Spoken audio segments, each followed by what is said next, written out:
member for Vermilion-Lloydminster.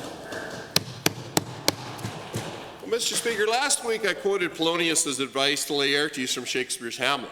Now, among other things, Polonius advised his son, neither a borrower nor a lender be, for loan oft loses both itself and friend, and borrowing dulls the edge of husbandry. So to the finance minister, I understand you played Laertes in school. Now, you've borrowed a lot, and Standard & Poor's clearly stated that all that borrowing has dulled the edge of your husbandry. So, minister, when are you going to sharpen up? Nice.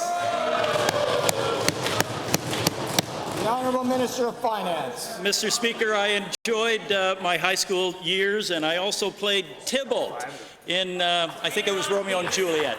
Mr. Speaker, with regard to the debt and the deficit, I have said many times in this House, we will thoughtfully and prudently bring down our deficit. It's going to be a third reduced from where it is today at the end of our fiscal plan, Mr. Speaker. So that's the fiscal plan we have before us right now. We know that Albertans want us to control that. We're controlling our spending. We're looking to the future, Mr. Speaker, and the economy is coming back, and the Conference Board of Canada said it's going to grow 3.3. Thank you, Honourable Minister. Thank you. For supplemental. Mr. Speaker, the finance minister is now playing that role. Given that the Fraser Forum has shown that the increase in this government spending over the last 2 years is the highest of any Canadian province at 10.99%, and given that this government's refusal to even attempt to rein in its spending, which is cited by Standard & Poor's as a major consideration in its credit downgrade to the minister, you've brushed off this two-step downgrade and the message it is sending you. When do you intend to give up the position you've earned as the most profligate of Canada's finance ministers? The Honourable Minister of Finance. Thank you, Mr. Speaker. It gives me great opportunity to talk about some of the things we have done that will get us back to balance. Mr. Speaker, we are finding savings by cutting CEO salaries, something that side left in place for far too long.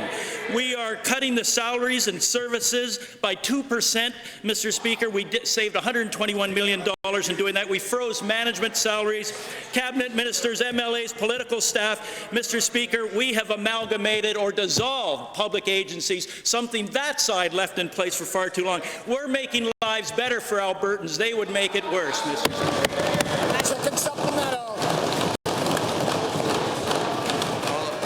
Mr. Speaker, given that this credit rating has real consequences as Alberta sinks ever deeper into this government's pit of debt, and given that each credit downgrade makes it harder and more expensive for our government to debt finance both capital and, thanks to this government, operational spending, to the minister, here's your chance to show the world how firm a handle you have on things. You must know this, so tell Albertans. What is the estimated increase in the cost of borrowing caused by this latest credit downgrade? Good question. The Honourable Minister of Finance. You know, Mr. Speaker, I have said it before. I'll say it in this House. $3.4 million is a cost that we will have to bear. But I think that is far better than cutting billions of dollars out of the budget. Billions of dollars that would make life more difficult for Albertans. Billions of dollars that would probably come from raising taxes or cutting services. That's not what Albertans want. We've got the lowest tax structure. We're going to keep it there. We're growing faster than any other province, Mr. Speaker.